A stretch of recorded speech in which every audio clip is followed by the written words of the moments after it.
It's May 11th. This is Real Talk. Ryan Jaspers and John Hicks with you. We've got a jam-packed show in just a second. Photojournalist Leah Hennel.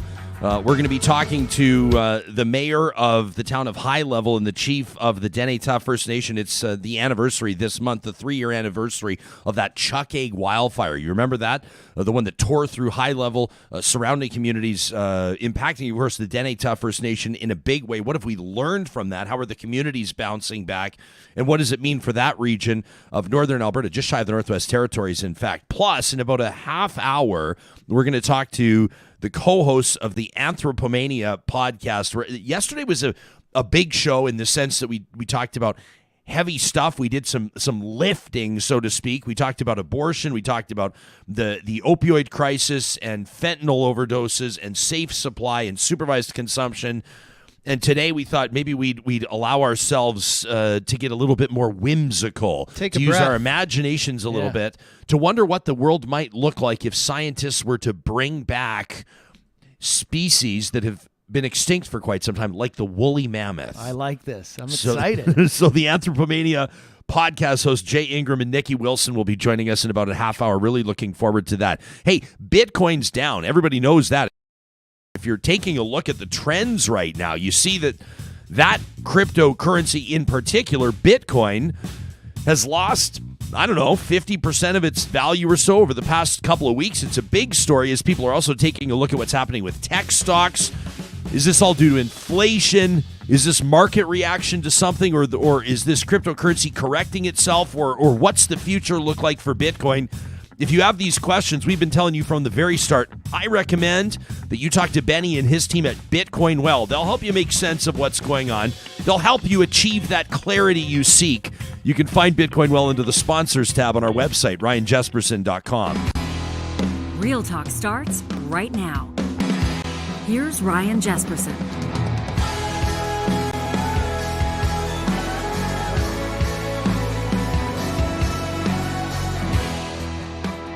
Plus, it's not a sports podcast, and I know that this is maybe a little bit regional, but... no, I knew it. Wow, how do you not mention what's going on right now? The Edmonton Oilers are supposed to make quick work of the Los Angeles Kings in 4 straight games. It's not happening.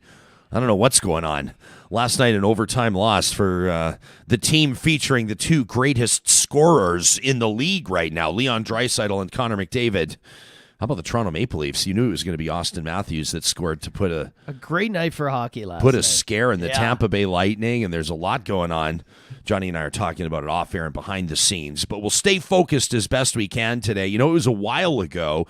I heard about, I've admired Leah Hennel's work for a long time, an award-winning photojournalist, but I heard about this project she was undertaking, like a pandemic photo project, and we made her promise, like this was, I guess, about a year and a half ago, said, Leah, as soon as you can show these things off, you've got to take us into the hospitals, so to speak, and show us what you've been working on, what you've come up with. She's an award-winning photojournalist. If you pay attention to the news or if you pay attention to event coverage in Canada, chances are you've seen Leah's work. Always in search of stunning visuals. Based out of Calgary, she's traveled the world, uncovering some of her most arresting shots, however, in her own backyard. Her work documenting rural life has been absolutely captivating. We pay attention to it on Instagram all the time. It's impossible to ignore. Leah's a graduate of the SAIT photojournalism program. She worked at the Calgary Sun, the Calgary Herald for more than 20 years. She's covered the Paralympic Games. She covered Sochi in 2014, Rio in 2016. She also worked the 2018 Olympics in Pyeongchang. She shot the action at Tokyo in 2020, Beijing 2022 for the Canadian Olympic Committee. She's done a ton, but it all led to a role in 2019. A staff photographer position came up at Alberta Health Services, including documenting the front lines of COVID-19. And that's what she's been doing, ultimately publishing 2 photography books, Along the Western Front and Alone Together, a pandemic photo essay. That's what we're here to talk about this morning with the 3-time winner of the National Newspaper Awards, Leah Hennel. It's amazing to have you on the show, my friend, and it's nice to see your face again. How have you been? I'm good. Thanks for having me. Well, I'm always DMing you, and I'm always leaving comments on your photos like, oh my gosh, Leah, oh my gosh. And sometimes it's a horse in a landscape. You shoot in these dramatic black and whites oftentimes, or you've captured the eyes of a cowboy just staring right into my soul. But this pandemic photo project, this hospital assignment, unlike anything else you've ever done? Yeah, very much so. I mean, we've all been, what is it, 3 years? We've been living through this, living in this, I guess. Yeah, it was hard. It's hard. It's hard for me to watch the emotions of the frontline staff, when they're taking care of patients, and it's hard. I haven't processed a lot of it, of what I've seen, and stuff like that. But this book is a way for me to give back to the patients, to the healthcare staff, to my colleagues, just to everyone. It deserves to be remembered. It's historical for sure, but I'm hoping by showing these photos in this book that people will be left with like a sense of empathy or an understanding of what we've all been through. There's nothing unusual about seeing a heart surgeon or somebody in the ICU perhaps masked up or wearing PPE. But I think that, like you've talked about, I like you're using words like remember and historic, because we are going to look back on this period of time. I think of kids' hockey team photos or little soccer team photos or music class where all the kids are wearing masks. And right now it feels kind of normal, like in a way. But do you ever think about how your photos will be perceived or how they'll be consumed by people in a sense, like 40 or 50 years down the line, and what they'll say? Yeah, even the term social distancing, we didn't hear of that before. Like, that's a new term. Or, the arrows in the shopping, the drugstore or wherever, like just all this stuff that hopefully will go away once we come on the other side of this. But yeah, I want people to remember. I want people to remember the amazing work that the healthcare staff did. And, some of these photos in the book too aren't just in the hospital. They're also just how, we all adapted to the pandemic. We had to adapt. How did you approach this? And was it different in any way, like from an actual photojournalist approach? I would imagine there are certain sensitivities. You want to be keeping your distance. There's potentially some confidentiality things at play. And then also probably some somewhat situations where emotions could potentially become elevated. How did you approach it? Yeah, for sure. I mean, I had access, like you said, because I am a staff photographer for Alberta Health Services. So that's how I got access into the hospital. But this was more of a collaborative process with the healthcare team, the patients, the family, different from photojournalism where I'm a fly on the wall sometimes. But, I became very close to the staff. I became very close to the patients, to the families. A very collaborative process. I showed them the photos before they were put anywhere. I wanted everyone to be comfortable with what I was doing. I was very upfront where these photos would go. Was there one experience it's probably a very difficult thing to ask. I mean, you did these over a number of months. You obviously shot hundreds or thousands of photos. Was there one experience in particular that you think might stick with you for the rest of your career? Yeah, definitely. I talk a lot about there's I don't know if it's in terms of the photos, but it's the moment. So that, of course, everyone remembers the photo of Dr. Simon Demers Marcel on his knees, calling the family member that a loved one had died. That one was just a quick moment for me, and I'm sure for Dr. Simon as well. But that image will always stick with me. But then also the families that I met. I talk a lot about this patient Chuck, who unfortunately, it didn't go as everyone had hoped, but I've become very close with the family. And, I guess, the family it reminded me of that could be my family in that, yeah. Unbelievable stuff. How does your mind work when you're looking to capture an image? Sometimes maybe it happens accidentally, like you get that amazing, the stars align and you get that image. But how do you approach storytelling in this context? How do you prepare your mind for this assignment? Yeah, I'm always looking at the light and composition, of course, but I'm looking for those human emotions. My work gravitates a lot towards emotions, whether they're happy, they're sad, but really the human condition. So I'm looking for, that moment, that really human moment. You've done an amazing job capturing them. Leah, I know that a lot of people are going to be listening to this on the podcast. And so, number one, I'm going to recommend that they check out the YouTube version of this show so that they can see these photos.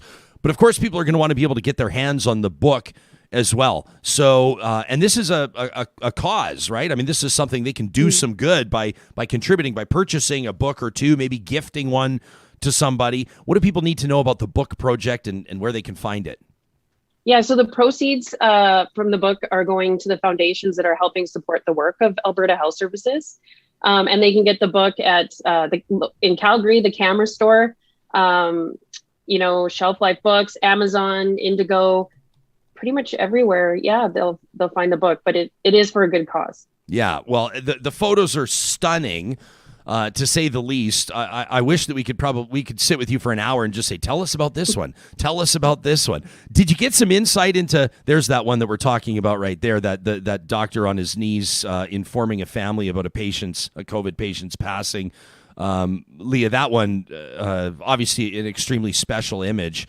Did you learn something, or did you observe something, or did you take something away in the context of healthcare workers after all this? We've been talking. It's National Nurses Week right now, and we've been working on getting a conversation together with them. And one of the big themes that I know that nurses are talking about is the personal toll. And this goes for, intake staff, people working in triage, the physicians, the security, the cleaning staff at hospitals, the porters, the paramedics, the firefighters, and the list goes on. I try to mention as many as I can when I do, because the exhaustion or the burden that they've been carrying for 2.5 years now is absolutely remarkable. What did you note about the human beings that keep this system running? Oh, even looking back now, even just thinking about it, it kind of makes me choke up a bit to see when you're there and you watch all these healthcare workers, what they do for us in healthcare and to save a life. I can't put it into words. I think we all have to remember that everybody that's working in healthcare in hospitals or outside of hospitals, they're also dealing with this pandemic on a personal level, so they're dealing with it at home. They're not just dealing with it on their jobs. It's hard when you watch someone get this sick, or this many people, suffering with COVID or long haul COVID. It's hard. It's scarring. I have nothing but respect for, healthcare workers. I couldn't do what they do. I just take photos. Well, I mean, everybody plays a role, and the images that you've captured are going to be telling this story for decades, Leah. Really remarkable. We've been talking to Leah Hennel. The book is Alone Together, a Pandemic Photo Essay. You can find it where you find good books, and of course you can check out Leah's website as well, Leah Hennel Photography. It's a great resource to learn more about what she does, see her CV, and check out the different ways that she just does an amazing job telling stories. It's no wonder that Leah has been awarded the Sports Media Canada's Outstanding Photography Award, a 4-time finalist for Photojournalist of the Year for the News Photographers of Canada, and as mentioned, a 3-time winner at the National Newspaper Awards, a former colleague of mine many moons ago at the Calgary Herald. Leah, it's been great to see you. You knew I was mentioning that at some point. It's great to see you. I was going to bring that Yeah, up. I was just a kid. You guys, everybody, well, so were you. But no, I know, exactly. And everybody was so good to us at that point. Boy, was media different. I remember when I showed up on my first day at the Calgary Herald, you probably remember this, right by the water coolers before you turned to get to Catherine Ford's desk and Peter Menzies' office, 2 research computers that had internet access. There were 2 computers in the whole newsroom that had internet access. Yeah, and now we do the research ourselves. Now we do the research ourselves on our phones. What's going on? Our phones. Leah, it's so good to see you. Keep up the amazing work. Thank you so much, Ryan. You too. Yeah, you bet. You can also follow Leah on Twitter at Leah Hennel Photo. John, producer of this show, technically speaking, when it comes to the art of composition, when it comes to the aesthetic of those images. I mean, I think some people who don't understand photography, they look at it and say, someone just snaps a photo, but it's really about seeing what the photographer's seeing through their eye. And going through these photos last night, we couldn't even get through most of them. She just has an incredible eye, an incredible way of catching that human element in the moment. So it's such a great reminder as well of the thousands of people that show up to work across the country. People are right this minute in hospitals doing that amazing work, caring for folks. And boy, do we ever appreciate you. If you're a healthcare worker that's seeing this right now, you are appreciated. Coming up in just a second, we're going to talk to the chief of the Dene Tha First Nations and the mayor of High Level, James Ahnassay, and Crystal McAteer will be joining us momentarily. I want to remind you about Grand Dog Essentials quality raw food. What more can I tell you? that would mean more, should I say, about Grand Dog Essentials than we feed our own dogs this quality raw food. We feed our family members Grand Dog Essentials quality raw food, but they're about so much more than just the food itself. If you check out their website, granddog.ca, and I refer you to their blog here, there's a new post there. Why is my dog refusing their food?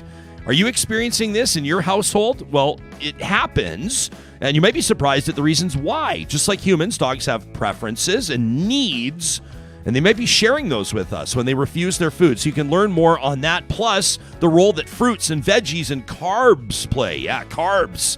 I know that would get someone's attention. That gets my attention. Carbs is like Pavlov's dog and the bell. For me, it's carbs. Anyway, what role do carbs play in your dog's diet? Do you need them to balance fruit and veggies too? Get their take on this debated topic on their Instagram post.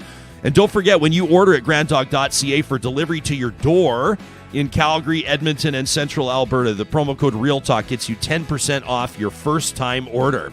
At St. Albert and Sherwood Dodge, they have right now more Ram 1500s, more Jeep Grand Cherokees, more Wranglers, more Durangos, more Grand Wagoneers than they've had in a long time. The best part about this, too, when you go shopping at one of these dealerships, they can share their inventory. So if you don't see the one perfect fit that you're looking for, let's say at Sherwood Dodge, they'll put a call into St. Albert, or vice versa. It gives you double the selection and that customer service that everybody's come to love. It's why their return business stats are so impressive. You can find St. Albert and Sherwood Dodge on our website under the sponsors tab at ryanjesperson.com. And of course, 'tis the season for landscaping. Eden Landscaping's got their crews already out. They're taking all of the plans that they've been drawing up through the winter months, working with their clients on Pinterest boards, taking a look at the pages that have been ripped out of landscaping magazines. You know, the clients say, we want our yard to look like this. That's what Mike and his team does, bringing outdoor spaces to life. A big trend that they're focusing on this year is this urban butterfly yard approach, a way to help out the pollinators in our ecosystem. This kind of feels like this Anthropomania conversation coming up in 20 minutes or so, right? The role that insects play. Plus, you can let your lawnmower go out to pasture where it belongs. That's right. More and more people are making that move. Mike can answer your questions. You can get in contact with Eden Landscaping today at landscapeedmonton.ca. Well, it's hard to believe that it's already been 3 years since the Chuckegg Wildfire. And coming up in just a few minutes, we're going to take a look at the 3-year anniversary of High Level's anniversary, High Level and surrounding communities. What have they learned from those wildfires? What are they doing now to mitigate or to prevent that type of natural disaster from happening again? How is the town partnering with local First Nations to ensure that government supports are where they need to be and community development is happening in a way that's intuitive and that's benefiting the people that live in that part of the province? That coming up in just a moment. Before we go any further this morning, we also wanted to remind you that registration is now open for our Real Talk Golf Classic. I had a conversation with our tournament organizers and the director yesterday. They let me know that registration is filling up, so I wanted to mention it today because the last thing we want is for one of you to say, I wanted to be there. I meant to sign up, but I took too long. Do not have FOMO when it comes to the Real Talk Golf Classic. You want to go to ryanjesperson.com right now under the events tab. That's where you can find it. We've got room for 144 golfers, and that is going to fill up. It is going to sell out. So I want to encourage you to register your foursome today, and keep in mind that every single cent of the proceeds of this tournament are going to the Julie Rohr Scholarship. It's the Real Talk Julie Rohr Scholarship. We were so proud to establish that with our dearly departed friend, the founding member of our editorial board. We're going to ensure that that scholarship has the funding it needs to benefit and support post-secondary students who've lost a parent to cancer with a $5,000 scholarship every single year. That funding is coming from generous Real Talkers like you who register to play in the Real Talk Golf Classic coming up Thursday, June 23rd. It's a 2 o'clock shotgun start at the Ranch Golf and Country Club. It's going to be an amazing day. We're really excited about it, and we do have spots for sponsorship as well. And of course, we're always looking for volunteers. If you have an inquiry on those fronts, you can send an email to golf@ryanjesperson.com. But make sure, of course, that you set aside June 23rd in the afternoon into the evening, a fabulous steak dinner included at the Real Talk Golf Classic. It's going to be amazing. We're taking the day off the next day. We are taking the day off. That's how good this event's going to be. We've decided that it's going to be a short week because that's going to be a long night in a good way. We're going to have a great time, and I'm really looking forward to that. I asked Murray McCourt, the GM out at the ranch, I said, so, let's say the shotgun starts at 2 o'clock, so call it 2:15. Sure. Tournaments can kind of, you want to keep it moving. You want the pace of play to be good, but they can be about 5 hours. So I have dinner around 7 o'clock. I go, when do we have to get out of there? He goes, when you're done. I said, I like the way you roll, Murray. So we're looking forward to the tunes you're going to be spinning there too. People get to see you on the show here, like behind the cockpit, keeping the thing going. But there's a whole different crew of Johnny Infamous fans that are going to be excited to have Edmonton's best DJ there. But it's a weird kind of handle because, when you're playing for golfers, like you don't want to play something too abrasive, right? When they're teeing off. So I don't know about kind that. of background music, kind of keep them vibing, but don't interrupt what's going on. This is going to be, this is kind of like a party golf crew. This is so I don't think you're going to have to worry too much about whether or not that music's a little too enthusiastic. Well, thanks. Yeah, who do we have with us? Do we have the chief or the mayor with us right now? We got the mayor. Why don't we go to her, and then as soon as Chief Ahnassay chimes in, Johnny, then we'll just introduce him into the conversation. As mentioned, this month it's the 3-year anniversary of the Chuckegg Wildfire. High Level, the town of High Level, did an unbelievable job through the course of this wildfire. You may remember that High Level still serves as the emergency center for the northwest region of Alberta. So that means it's the evacuation point for natural disasters, right? So residents in this region would head to High Level during any kind of evacuation. However, there were a whole bunch of first responders that were arriving to the region as this wildfire was starting to really pick up steam. So it meant that there were some logistics that had to be managed. The province at the time, this is 2019, so this is just before the pandemic, asked the town to cover the cost of emergency response from fighting the fire because the budget wasn't finalized at the time. Can you imagine that phone call? Well, it turns out there's still money owed to the town from the province for that ask to cover emergency response costs. Plus, the reality is, geographically in this area, that High Level experiences a ton of weather-related events. It gives cause to these evacuations. It's kind of part of living up there. So it brought to the surface the need to talk about universal challenges that many rural and remote and Indigenous communities face. It's a pleasure to welcome to the program this morning the mayor of the town of High Level, Crystal McAteer, and the chief of the Dene Tha First Nations, Chief James Ahnassay. Welcome to the show, both of you. Thank you so much for being here. Chief, before we go any further, I want to make sure I'm pronouncing your last name correctly. How did I do? Ahnassay. Ahnassay, perfect. Well, thank you so much for both of you. We appreciate your time this morning. Chief Ahnassay, why don't we go with you first? Take us back to this month, 3 years ago. This wildfire is starting to establish itself as a serious threat.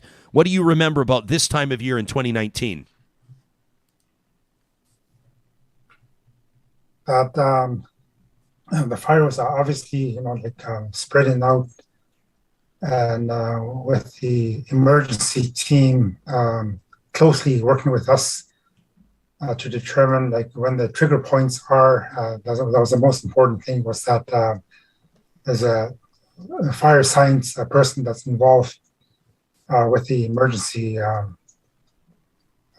EOS, or Emergency Operating Center. And they advise if wind conditions are certain strength, certain direction. They advise us each day pretty well. They draw up a circle, and the fire gets into that circle area, then it creates a trigger point for evacuation. That's something that I clearly remember, is how well organized the forestry operations are, along with the provincial operating center folks that set up a local EOC here in High Level. Mayor, this fire at the time was described as a fast-growing monster. And to remind people, the numbers, I mean, you try to put this into perspective, burned or covered about 820,000 acres, burned for 18 months by the time it was officially declared out. As you look back 3 years ago this month, what do you think about with regards to where you were, what the challenge looked like, what the threat looked like, and ultimately how things came together from an organizational standpoint? What do you remember about 2019? Well, we watched this fire grow since May 12th. We didn't pull the trigger till May 20th. At first, it started out very small. We thought it was going to be under control. We had daily updates from our emergency planning team. We were very proactive with our fire department, and our fire chief has been working with the province, with the provincial fire chiefs. So we watched it come in over town. We had unprecedented winds. It was extremely hot. Our fires hadn't burned for over 100 years, so we knew we were getting to a precarious situation. And we started to call in fire departments. We identified our major infrastructure, which was our water treatment plant, our two mills that I must say we're very proud that we didn't allow them to burn because they are our major industry here. So they became kind of ground zero for us. And our fire departments protected them at all costs. Like the chief said, we had a great relationship with the command office. We had both urban fire people as well as forestry working together. They would brief the chief and I daily. The chief and I had a great relationship because we had started a partnership at the time. And we just put everything into action. We listened to what they told us. And when they said, we've danced with the devil too long, we said, okay, let's start evacuating. Unbelievable what human beings do when faced with emergency. You take a look at the evacuation that occurs typically, I mean, generally speaking, as people evacuate, there is this sense of calm. There's a sense of cooperation. There's obviously huge challenges that are being addressed by people that face their own personal stresses as well, right? We know a lot of these first responders are also typically residents of the region in many circumstances whose minds are oftentimes on the security of their own infrastructure, their own homes, their own communities, and they're working for the bigger picture as well. Chief, what do you remember about the communities coming together, in particular the cooperation between the Dene Tha First Nations, the town of High Level, and other communities? Was there something special that happened there or that has happened since when it comes to working together with different communities? Yes, we have our operations set up in Bush River and the town high level emergency team. Both of us, we decided that it's best like we would communicate with each other, on a daily basis. And anytime, like when the morning session for the emergency team to have an update, we were invited into the town and listen in on what's happening, and based on that, we would return to our operating center and work from the information that we receive. And the forestry officers out in the field are also very well versed in what's happening, and they immediately contact us if they need to warn us about maybe taking certain steps or whatever. But in terms of receiving the community, like we had an office set up in Bush River where people were processed in the sense of registering them, and then they were put into buses and identifying where they're going to be sent out to, like whether it's La Crete or even further south like Peace River, Edmonton, or Grand Prairie. It was a kind of a really crazy time at that time because it wasn't just the Dene Tha First Nation that's involved, but the whole of High Level and all the neighborhood to the east and to the south and southeast. So it was a really huge operation that took place. So a lot of logistical, challenges, but we managed to get through to get the people out and into places where they have motels and hotels available.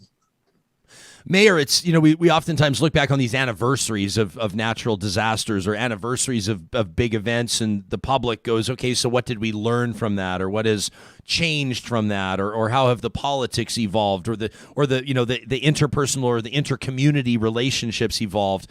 How would you describe the last 3 years and the difference in some of those contexts from 2019 to today? Well, one of the things that we learned is the people aspect of it. As the chief said, our residents had to be dispersed all over Alberta, and those communities were fantastic. Slave Lake, Grand Prairie, High Prairie, Peace River, Edmonton. They welcomed our residents into their communities, but it was still terrifying for the residents. They didn't know what was happening, if their homes were going to be here, what was happening to their pets, their horses, all of those things. But one of the atrocities that happened, I guess, was our senior centers, our hospitals were all decanted, and they were sent to hospitals without the resources to go along with them. So just imagine hospitals getting an overwhelming amount of seniors and elders into them. And as the chief can speak to, a lot of our seniors, especially in the nation, don't even speak English. And so they didn't have people to communicate with. And some of our seniors came home with, broken bones, bruises, and even some passed away during this evacuation because it was just too hard on them.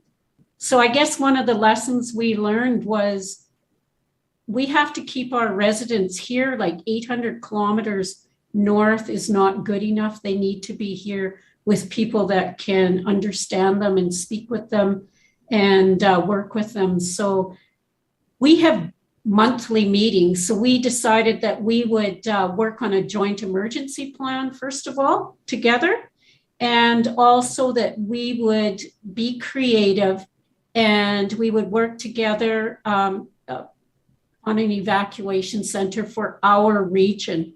Because even though we are safe from Chuckegg right now, we're still surrounded by the boreal forest, and a lot of our First Nations are surrounded.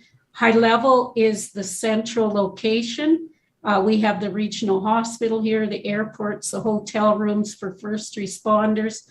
So we began working together on a facility, like a field house, with every room that would break out into a evacuation center, a place that could host 2,000 people. And so that's sort of the creative place that we've been. We understand that the province doesn't, fund just standalone evacuation centers. So we decided that we would be attached to this high school, which is running out of room. We thought, okay, well, the education system, they can use the facility during the day and they can turn their gymnasium into more classrooms, because in 5 years the province is going to have to build another school here. Mayor, the province still owes your town a whole bunch of money, doesn't it? Yeah, it owes us about 2.8 million, of which we've been assured we'll get by the end of June, because they say it has to go through a process, a very close auditing process. They have given us back 7.6 million, but there is still 2.8 owing. I would imagine that 2.8 million is a big deal for a town like High Level, though, a much bigger deal than for the province of Alberta. It's not nothing, but it's considerable for a town like High Level. Yeah, it certainly has cost us a bit in opportunity costs, and just our borrowing amount that we can use. Yeah. Chief Ahnassay, so as we look now, I mean, these plans and the wheels in motion and the supports that are there or will be there, what work remains to be done with regards to your communities, to the people that call this beautiful part of the world home? What work remains to be done? What are you still looking to do? Learnings that you've had from that challenging wildfire 3 years ago, but ones that you're still looking to actually see manifested or happen. What plans do you have that have not yet happened? There's a lot of work that needs to be done. Right now, currently, our community of Chate is 100% displaced, the community, because of the major flood that we're experiencing right now. So there's a roadways that needs to be fixed up so that right now we have, if you look at the flooding, there's only one way out pretty well, which is out of the community to the south over the hill onto Highway 58, going to high level. Because there's 3 locations where the flood waters are going over the gravel road to Zama. And we had to make a quick call to make sure that there's a mitigation happening there, and they put rick matting, that kind of stuff. So to me, the roadway, the cutting down of the grades of going over the hill or making a road around the hill, so that there's a fairly steep hill just south of Chate that creates a problem either when there's a heavy rainfall or in the wintertime when there's a heavy snowfall. And the alternate way out going through Zama to the north is no longer viable all the time because it's not maintained as regular as before, because the industry activity has gone down quite a bit from the oil and gas. So those things need to be worked on so that our community will have better access out of the community into towards Rainbow Lake or high level, or even alternate way through Zama, Meander River Way, and then back into high level from there. I spoke with the Minister of Transportation about it actually yesterday morning, and I said there's a time where those projects were approved, but then for some reason they went to the wayside, and even the one going over the hill, they were supposed to cut down the slopes so that it's easier to climb and improve the roads.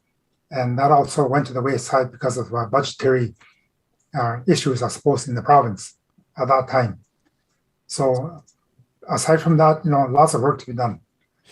This is just reiterating the challenge that I know a lot of communities face, but most especially these remote and rural communities. And I really appreciate both of you taking the time to speak with us to remind us this morning about this. I mean, 2019 feels like an eternity ago, and it also feels like just yesterday. I remember seeing that fire continue to grow and the efforts to fight it, and obviously the heroism in that community as so many people mobilized as well.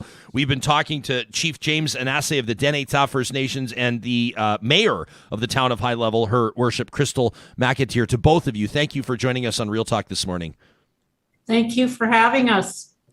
Thank you very much. We always want you as Real Talkers to feel like you know what's going on. And sometimes these are going to be the stories that are leading the headlines. And a lot of times these are going to be the stories that are flying below the radar a little bit. And we remember that wildfire season in 2019, that Chuckegg Wildfire, a huge one, 18 months to put it out. Now, those of you that, of course, follow the science and you're in the know on this will remind everybody that that doesn't mean that for a year and a half there were flames licking the sky and these trees candling and buildings, spontaneously combusting for a year and a half. But for these fires, they'll oftentimes burn through the winter in the peat and under the soil, and it takes a long time before officials can officially declare them out. So hard to believe 18 months on that Chuckegg wildfire. We're going to be talking nature and science in just a bit with the co-hosts of this Anthropomania podcast that everybody's talking about. It's in the top 10 lists of all the different Apple Science Podcast lists, Spotify lists, wherever you get your podcasts. If you're into science, if wonderment is your thing, if your imagination runs wild without stopping, you won't want to miss that conversation coming up in just a second. Right now, I want to remind you, we're talking about healthcare.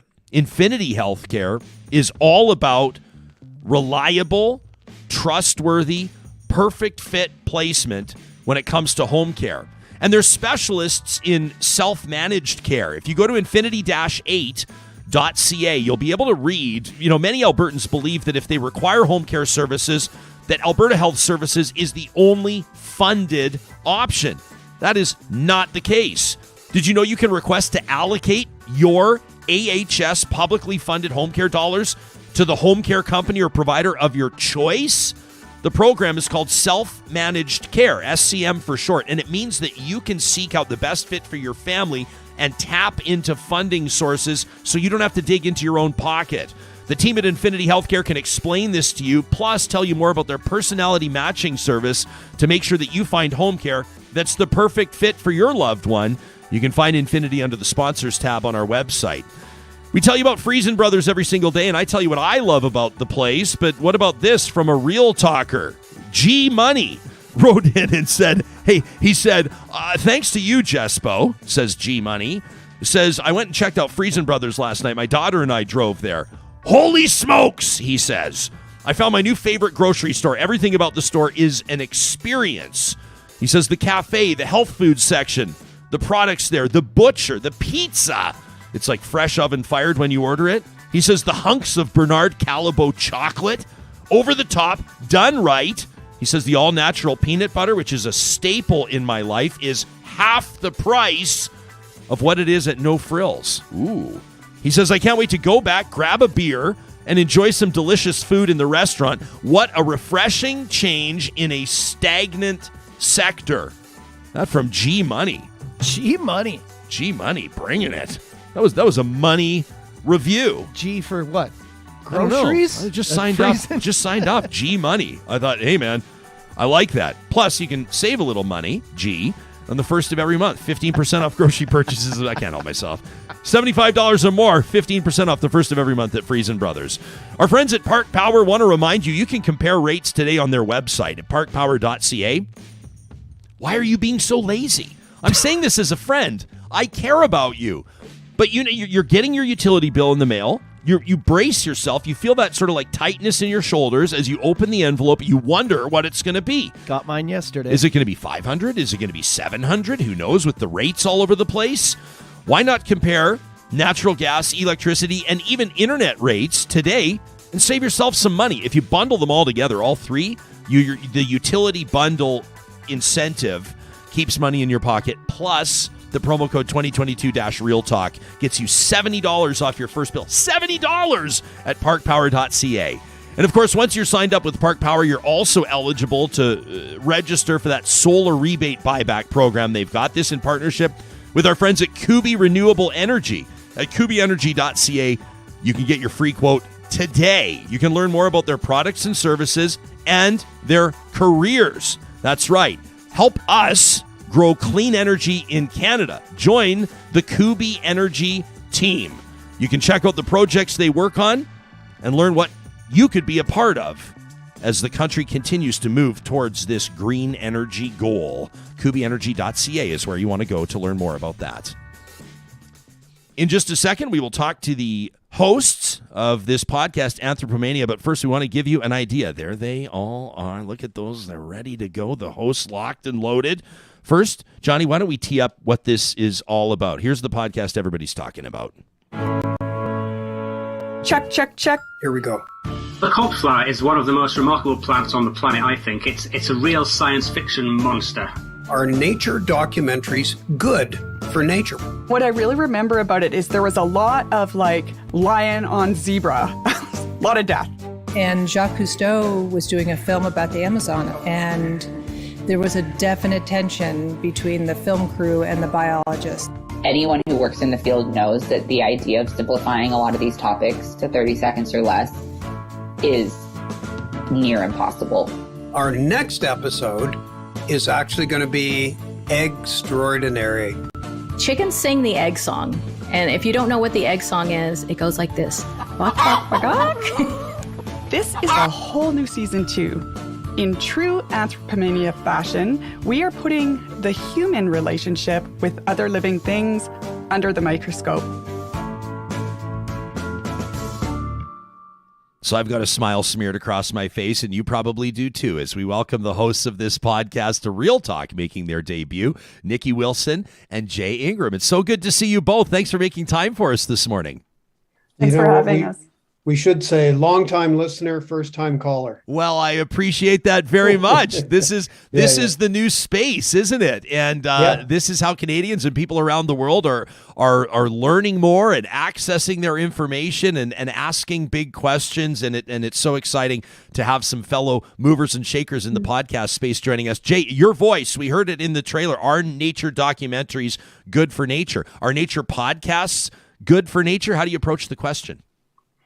Well, I would just approach the question by saying, of course they are. And that's why we're doing it. And, we like to think that our take is a little bit unusual in that, as Niki said in the promo, we're always looking very carefully at how humans interact with wildlife, because many of the problems that we face regarding nature have to do with the fact that we can't stop projecting our emotions, our feelings. We think some animals are cute. We think some animals are vicious, whereas they're just really doing their thing. And sometimes it's good that we want animals to be like us, and sometimes it's bad. Niki, what does it mean to you to apply a human lens on nature? How do you approach this storytelling? Yeah, well, it gives us a chance to really dig into some of the issues people hear about every day in a new and interesting way. So, for example, you take something like urban coyotes in Edmonton, and I'm sure you've heard a lot about that. But it allows us to look at people's perspectives and the role they play in that issue. And it allows us to look at human behavior and the role that we are playing in exacerbating that issue. So it's not just reporting on it, it's really kind of digging in and getting to the heart of some of those things. Yeah, well, urban coyotes, I mean, we're out walking our dogs, and we live relatively close to the city center, and it's not unusual for us to see coyotes out for a stroll down the sidewalk in broad daylight. It's not unusual at all. And people go, well, number one, coyotes thrive in urban environments. Number two, it's right by the river valley. And number three, we keep treading onto their territory. So what do we expect? I mean, do humans need to look in the mirror a little bit more often when we approach these types of issues? We talk about pests and nuisances, but who's who, really? Well, we had a really interesting contribution from Colleen Cassidy St. Clair at U of A about actually examining coyotes' stomachs that had to be put down because one of them in particular killed a dog about 3 times its size. And the stuff you find in their stomachs shines a light on us. Part of a glove, a Tim Hortons wrapper, stuff like that. And there's actually emerging evidence that the kind of food that we either deliberately give them or just basically, throw on the sidewalk may be influencing their behavior. So those coyotes you see strolling along when you're walking your dog, we're not sure that their behavior is quite like coyotes in the wild. And that's on us. Huh. Niki, there's, and I know it's not just limited. We were talking a few days ago on this show about how as human beings, we're guilty. And I just say this as a fact. I don't speculate. I don't wonder. We are guilty of ranking some species and some animals above others when it comes to who we care about, right? Like nobody really cares about tuna, but everybody cares about dolphins. Everybody cares about whales, but fewer people, it seems, and it breaks my heart, care about sharks. The podcast has taken on the role that insects play on planet Earth, right? And that's when a lot of people don't think twice about smacking the insect that lands on their arm. But do we need to rethink that?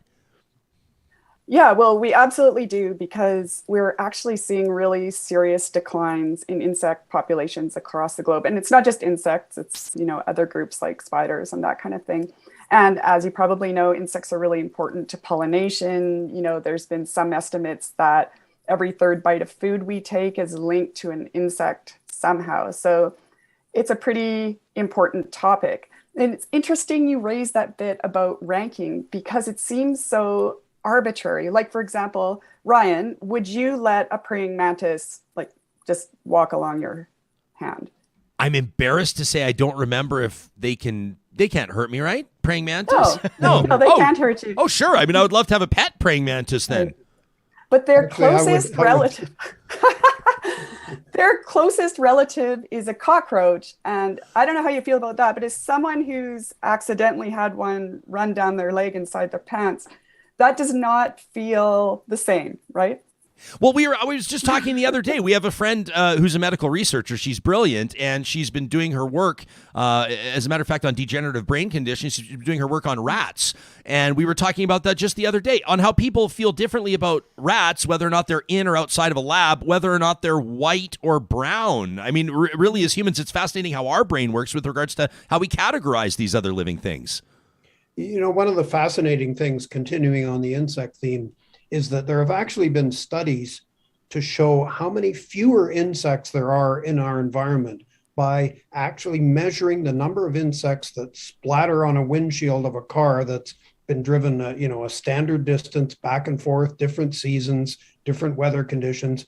And, any of us that used to do road trips, say 20 years ago, when you stopped for gas, you had to clean the windshield. That's not very common anymore. I'd actually encourage real talkers to check that out this summer. Do you really have to clean your windshield anymore? Maybe not, because there are so many fewer insects. Huh. So the ultimate implications of this are like there's major food chain implications, right? I mean, and again, I can't even, you know what? I'm stopping myself. Well, I'll ask the question. I shouldn't ask the question, but it all comes back to what does that mean for us? But that's an incredibly self-centered and egotistical and typical human question to ask, isn't it, Niki? Yeah, it is, because, there's a whole ecosystem functioning out there, right? It's a bad news for spiders that insects are in decline, because that's what they eat mostly. And it's bad news for birds that eat a lot of spiders and insects. And so there's all these other living things that are really impacted by this issue. Ultimately, most of those do come back to be a problem for us, though, too. It took me a second to track down this tweet of mine. I pushed this out in January, but let me just show you this video, and it's grainy because I captured it at 1 a.m. I'd just taken out our trash bags, as a matter of fact, for pickup. Oh, cool. But check out these fellas. I'm for those on the podcast that are just listening. I'm showing you two coyotes that are probably, I don't know, what would you say they're 45 pounds a piece, 50 pounds, comparing them to the size of our black lab. Those are healthy looking coyotes right there smack dab in the middle of the city. Yeah, well, Ryan, we interviewed this guy last season, Chris Schell. He's a biologist from the States, and he was telling us about this coyote in Chicago that went into a Quiznos, like just went on in there while people were making sandwiches and laid down in front of the drinks. You had to, if you want to get a kombucha, you got to walk by the coyote, and people just did. And that was fine, apparently. That's crazy habituation. Yeah, it's not great. I haven't been able to tell if everybody's seen the TikTok video. I think it's been on Instagram as well. I don't know if it's real or not, about the gal that saw a stray dog and put it in her car, and she's bringing it home and sends the video to her friends. They tell her, it's not a stray dog. That's a coyote. You got to get it out of your car. I don't know if that's real. Hey, so you've got this new episode. If you're just tuning in, if you're live streaming on the Mixlr audio app, we're talking to Niki Wilson and Jay Ingram, hosts of the Anthropomania podcast. This new episode, Resurrection, and a fascinating conversation around de-extincting animals like the woolly mammoth. Is this just something you talk about over beers, or is this something that could actually happen? That's a very good question, actually. Yeah. So, the people involved in this, and they include a guy named George Church, who's a really, really outstanding scientist, both at MIT and Harvard. They're seriously pursuing the idea. But I would say they've kind of backed off. Is it really going to be a woolly mammoth if they go through all the intricate steps that you need to do to bring this back? Or is it what they're now calling an Arctic elephant, or somebody called it a mammophant?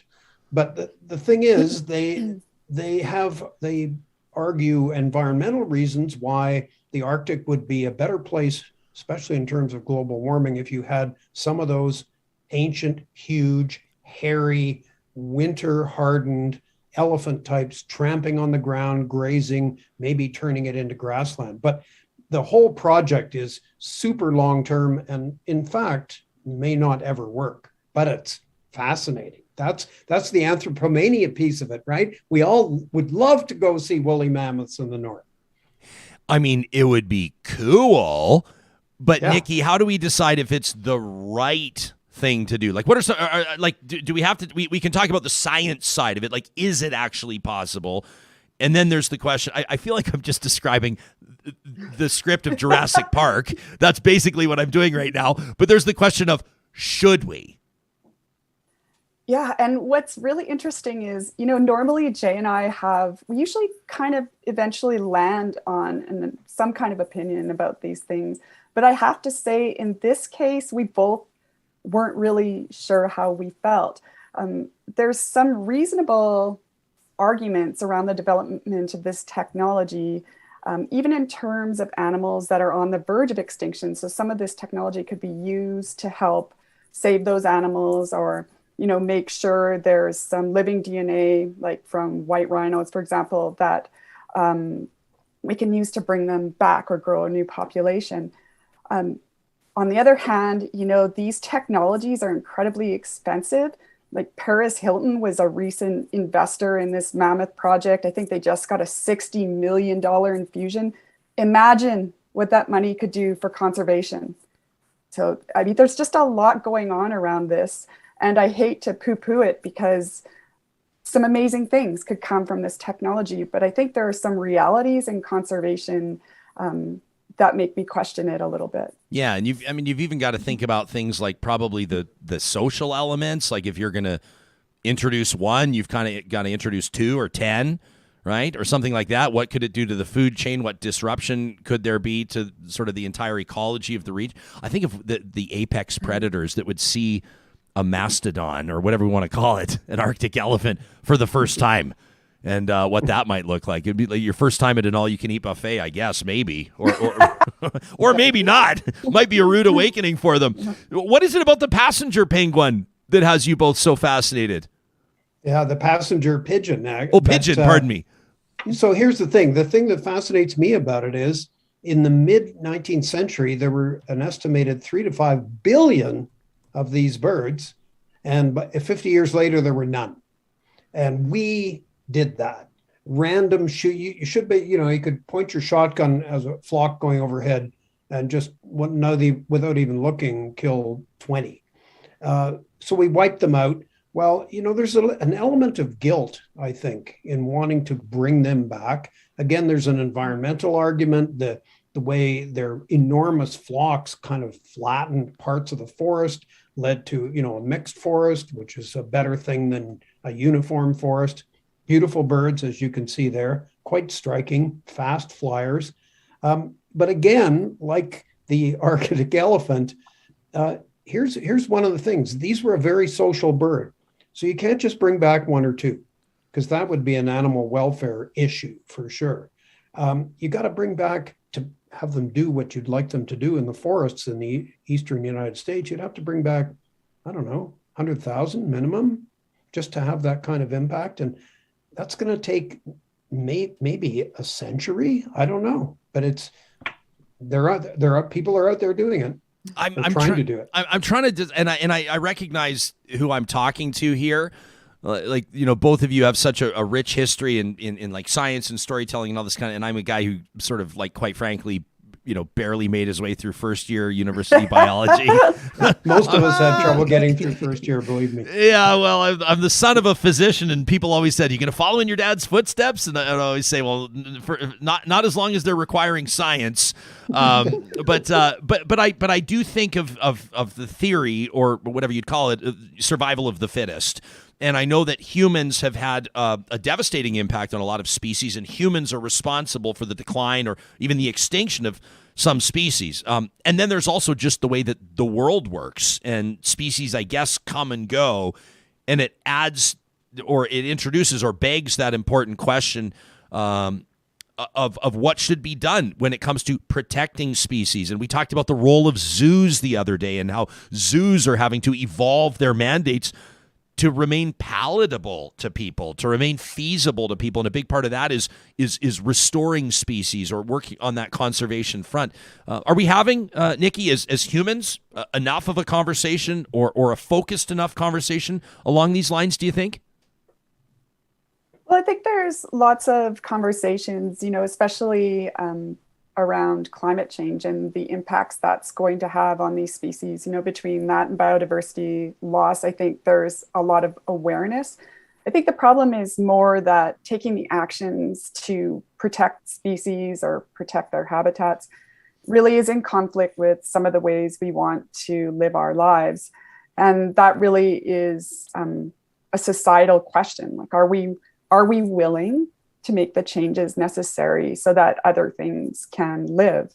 And in terms of extinctions, yes, species have come and go, but we're seeing extinction at an incredibly fast rate compared to the past, you know, unless a meteor hits you and then, well, that's pretty fast. Yeah. That's kind of how I want to go, to be quite honest with you. Just boom. Blink of an eye. Never saw it coming. Yeah, I guess I'd be careful what I asked for. But before we go, it's not just woolly mammoths or passenger pigeons that you take a look at, but all elements of nature through that human lens, including mushrooms and mold and fungi, and the fact that essentially, whether we like it or not, humans like to think that we're right at the top. We like to think that we rule the world, but Jay, maybe that's not exactly the case. Maybe it's mold and yeast and everything else. You know, I think that's what Anthropomania is all about, is that, yeah, we're part of nature, but we're only a part. And even though we're the most populous species in the world, maybe not quite, the chicken is actually, they're way more. There's 23 billion chickens and only like 8 billion humans. But yeah, fungi, the things that we pay little attention to, and you mentioned that earlier, Ryan, that, you know, we pay attention to big, sexy animals, but we don't care about insects, and we care even less about plants, and plants are being revealed to be fantastic. Fungi, I mean, forests are basically managed and run by fungi, and we're just starting to realize that. Plus, they're really good to eat. So there you go. Well, not only that, but Niki, people are giving mushrooms as wedding gifts these days, and oftentimes as party favors too, along different lines, right? I mean, maybe one of the most underrated living things on planet Earth. Oh yeah, I mean, and some of the values, like those wedding mushrooms, or there's this other really valuable, some of them are thousands of dollars to get your hands on. I mean, I can't wait to get into this. This has been one of the most fascinating episodes to research. We even have a morel hunter who's had some crazy experiences. It's very territorial, morel hunting in BC. Morel are those mushrooms that kind of have the really finned brown tops that are so delicious to eat. So yeah, we will do a lot of crazy stuff for mushrooms and fungi. I don't want to spoil anything because I know that you two are taping that episode this week, but I was talking to your producer yesterday, and she told me that there's a story with the morels involving somebody with a shotgun, which I thought was fascinating. People are just going to have to subscribe, download, listen to, rate, review, and share the Anthropomania podcast if they want to learn more about that. Right, you two? Absolutely. Couldn't disagree with you, Ryan. We never disagree with you. Hey, he knows. It's honestly so cool to have the both of you on this. We've been looking forward to it ever since we confirmed the booking. Congratulations on the success of the podcast. We've been talking to multimedia science journalist Niki Wilson, who writes for like BBC Earth, PBS Nature, Canadian Geographic. She was associate producer for a top 5 podcast, Wild Sounds of Canada. And, of course, Jay Ingram, you know Jay from Quirks and Quarks and Daily Planet on Discovery Channel Canada. He's a member of the Order of Canada with 6 honorary degrees. Jay, when I hear your voice, I just think science. And I absolutely love what the both of you are doing with your podcast. It's the new frontier, and it's so exciting. And thank you for making time for us. The fandom goes both ways. I love what you're doing with Anthropomania. Thanks for talking to us today.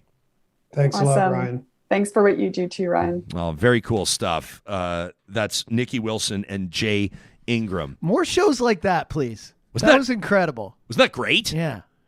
I'm like, tell me about the passenger penguin. He's like, well, first of all, that's not a thing. Yeah. But the passenger pigeon is. And I like the pronunciation of fungi. Okay, so I know I had to look it up. So people say it both ways now. I used to be the hard G, right? Fungi. But now in the last 5-10 years, people are saying fungi. So I still don't know. Fungi. Fungi. Where do your dad jokes go out the window if I'm you gonna have to get rid of fun guy? Because there's the mushroom jokes all the time. He's a fun guy, I think I'll take it from Jay because he's smarter than everyone in the room right now. So I'm going to say it's fungi. Yeah. And Niki, by the way, I should have mentioned this, but she's out of Jasper. Like, she grew up fungi in Jasper, so she's all over. Like, understands like the mountain pine beetle. I feel like we could have talked to them for 3 hours, right? You could pick her brain on the mountain pine beetle for like 45 minutes. I have been telling you this, Ryan. Either we need to extend the show to 2 to 3 hours, or we need to do just one guest. Maybe we could do maybe we could do like 10 shows a week or something. John, we'll just keep it going 24 hours a day around the clock. Every Wednesday. Hey, speaking of Jasper, of course, Niki, a proud Jasper resident, every Wednesday we get an opportunity to travel out to the mountains, so to speak, and to fill our lungs with that fresh mountain air, courtesy of Tourism Jasper. We call it MyJasper Memories. And we want to draw your attention to a very special video that they've just posted. Of course, you can always go to jasper.travel/realtalk if you want to check out more about what we're telling you about. You want to really dig into these stories. The video, the storytelling that we want to feature this week is part of their Venture Beyond series. And in the spotlight, a guy that is exploring this beautiful region, Jasper National Park. He's made it his life's work, and he's opening up the park to so many people from all around the world. And a big part of that has to do with his personal story, how he got there. I wanted to show you a little bit of this. Here's Naji Khouri. My parents immigrated in 1994 from Syria. They didn't really know what the future held, what they were going to do, and I was born, I believe it's 3 months after they landed. Yeah, it's definitely not easy to immigrate to a whole new country and new language, new culture, leave your friends behind, leave your family behind. So my parents made an effort that every year we went into the mountains. It was a way to not overthink being so far away, and the mountains are definitely that calming effect and perspective. I just love this Venture Beyond the series. My name is Naji Khouri. I am the Director of Guest Experience and VIP Concierge at the Fairmont, and I've lived in Jasper for 5 years now. Yeah, so there you go. It's an opportunity to meet some of Jasper's most interesting locals, and you can check it out online. As mentioned, you can link to it by visiting jasper.travel/realtalk. So what does Naji do? You heard about his job, Director of Guest Experience and VIP Concierge at the Fairmont Jasper Park Lodge. Wouldn't you love a job title like that, Director of Guest Experience? Incredible. Like, it's literally your job to make sure that people have the best possible day in the mountains.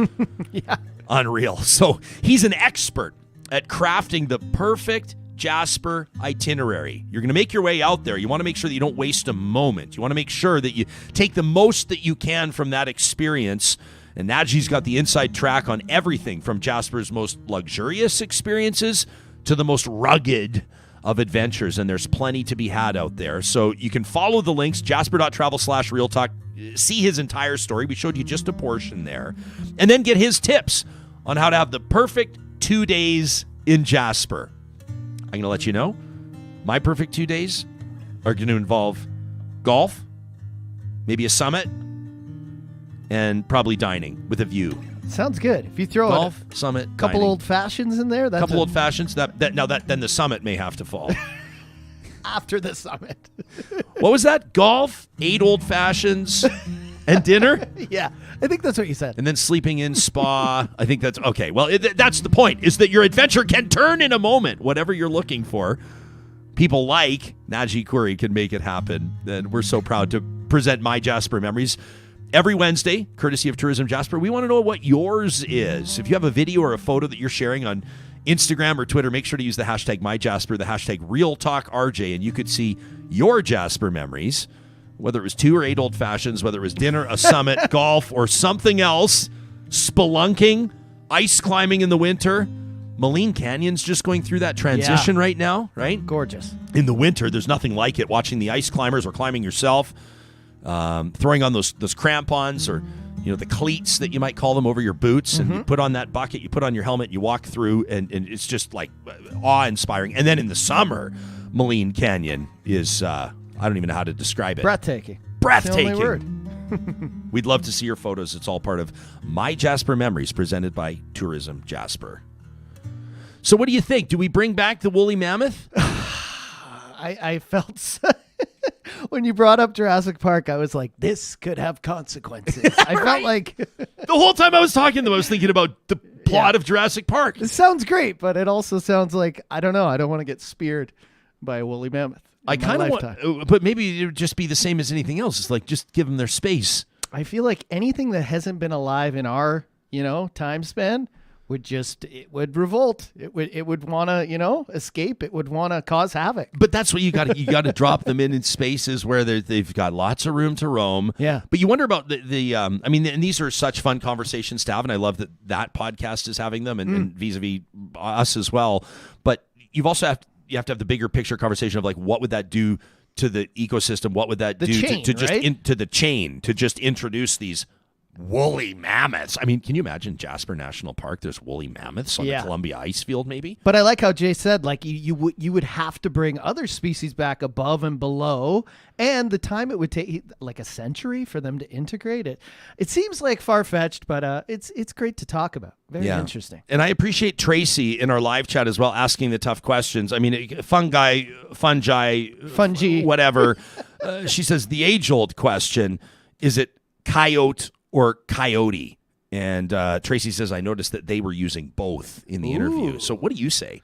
I say coyote, yeah, but I say it as kind of fun. Like I know I think it's coyote, right? I don't know. My buddy from Saskatchewan calls them cutes. He's like cutes. It just kind of like it just kind of comes out. That's like the in their Isn't that where the border thing was? In their region, that might be the border thing. Yeah. Remember Keats? Or? I don't really know. Coots. No, don't drag us into it. Don't get that going. Hey, I thought you wanted to have a lighter side of life kind of show today. You want to start talking about border blockades and mask mandates and protests and Ottawa occupations and everything else. Hey, Ryan, what's coming up tomorrow? Oh, hey, John. I'm glad you asked.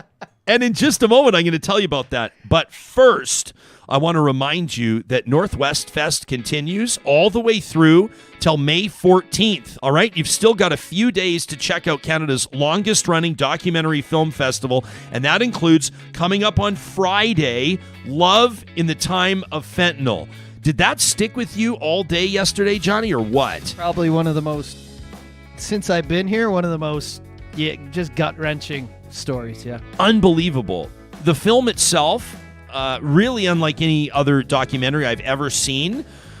If you missed it yesterday, we talked to two of the people featured in that doc, as well as the filmmaker. You can check it out in our YouTube archive, our podcast archive as well. But really what I'd love for you to do is go to northwestfest.ca right now and get your tickets to see that film in person on Friday, on May 13th, Love in the Time of Fentanyl. It is I described it in my tweet yesterday as a reality check on the opioid crisis in Canada. We're losing hundreds of our fellow Canadians, literally thousands of Canadians every year, to drug poisoning and the opioid crisis. This film does the important work of giving us a sense of what's happening right now and what the evidence suggests is maybe the only way to address Canada's opioid crisis. It's Love in the Time of Fentanyl at Northwest Fest. You can get your tickets at northwestfest.ca. Athabasca University is Canada's online university and one of Canada's biggest research centers when it comes to post-secondary institutions. You know, the work that's being done at Athabasca rivals that of any of the other big so-called brick-and-mortar post-secondary institutions. What sets this university apart? You learn at your own pace. That means if something happens in the family, good or bad, maybe you want to take a mental health break, perhaps you have a job opportunity, or maybe you just want to go travel. You're not falling behind in your studies. It's not midterm week coming up and all of a sudden you're in trouble. It's your pace with the world-class accredited online programs and courses, a schedule that suits your lifestyle. You won't find that combo anywhere else but Athabasca University at athabascau.ca.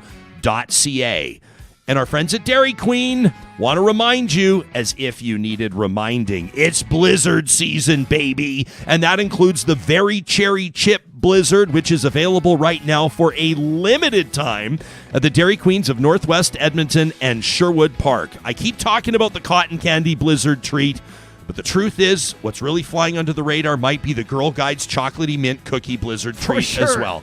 I can't make up my mind. It might have to be a Blizzard a day for 6 straight days. This special limited edition Blizzard lineup available at the Dairy Queens in Palisades, Nemeo, Newcastle, Westmount, and Baseline Road. Coming up on tomorrow's Real Talk, we're going to talk to the founder of Bot Sentinel. His name's Chris Boozy, and he's been doing a lot of work trying to understand what's happening on Twitter with Elon Musk's eventual takeover. What's happening to these bots that have been influencing political elections, that have been influencing public dialogue. It's going to be a fascinating look. Plus, we're going to learn more about what Canadians are doing to help those in war-ravaged Ukraine. Plus, news of the day.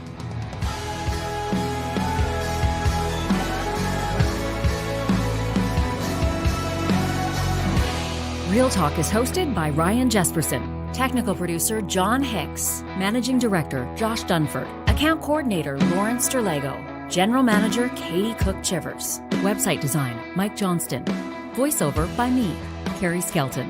Real Talk's editorial board is Supriya Dwivedi, Ahmed Ali, Ann Castleman, Corey Hogan, Harmon Candola, Catherine O'Neill, and Chris Henderson. Member Emerita Julie Rohr. Real Talk is recorded in Edmonton, Alberta on Treaty 6 territory, the traditional and ancestral territory of the Cree, Dene, Blackfoot, Saulteaux, and Nakota Sioux, home to Métis settlements and the Métis Nation of Alberta. Real Talk is the flagship property of Relay Communications Group Incorporated. All rights reserved. For more, check out ryanjesperson.com.